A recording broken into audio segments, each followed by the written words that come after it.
Welcome back to the deep dive. Today we're going to unpack the life of one of the most recognized figures of the 20th century, Mother Teresa. Absolutely.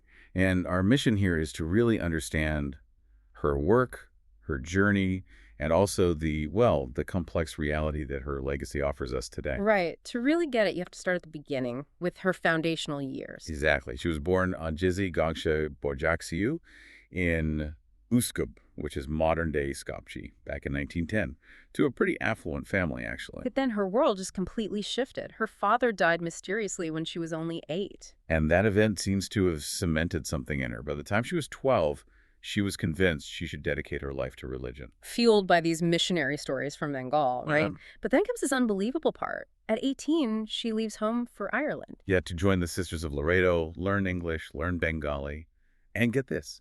She never saw her mother or her sister ever again. That's a level of irreversible commitment. It's hard to even imagine today. It absolutely set the stage for everything that followed.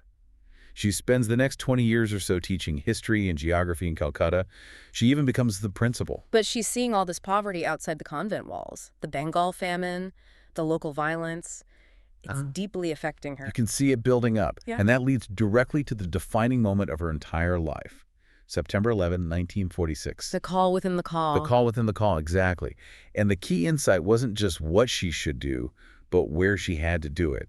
It meant leaving the convent. Rejecting that security for something completely radical, to be on the ground, living among the poor. It was a total pivot.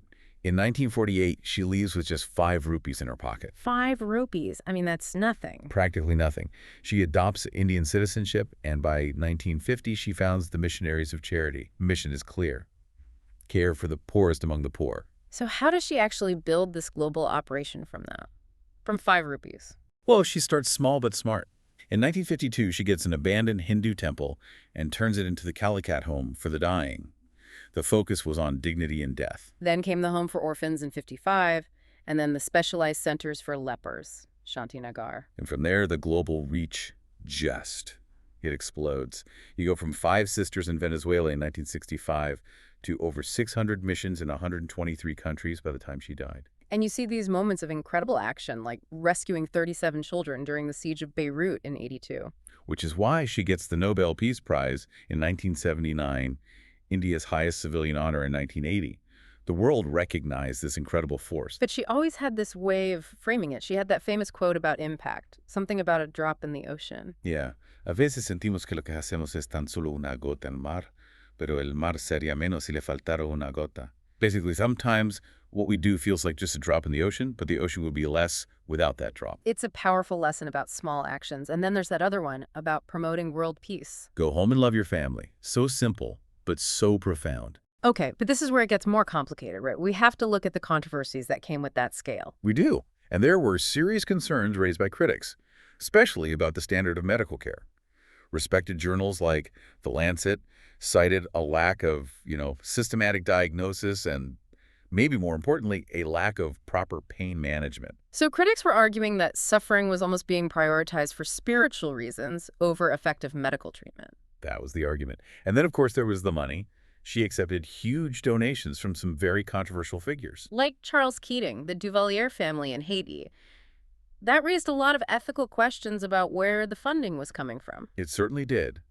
And separately, but just as core to her mission, was her very strong, very public opposition to abortion, divorce, and contraception. To her, abortion was one of the greatest destroyers of peace. Okay, so let's get to the final piece of this puzzle. The part that was kept secret for her entire life. The long darkness. Exactly. After she died, her private letters were published, and they revealed this profound spiritual crisis that lasted for decades. A silence and emptiness, as she called it. A feeling that God was completely absent from her life for almost 50 years. It just fundamentally changes the whole story. The public image was this unwavering faith, but the private reality was this vacuum. It is astonishing. All that work, all that service was potentially coming from a place of profound spiritual struggle. So what does that tell us about resilience? The person who defined radical, unwavering service for the world may have been laboring in her own spiritual darkness. It makes you ask, what is the true cost of that kind of public devotion?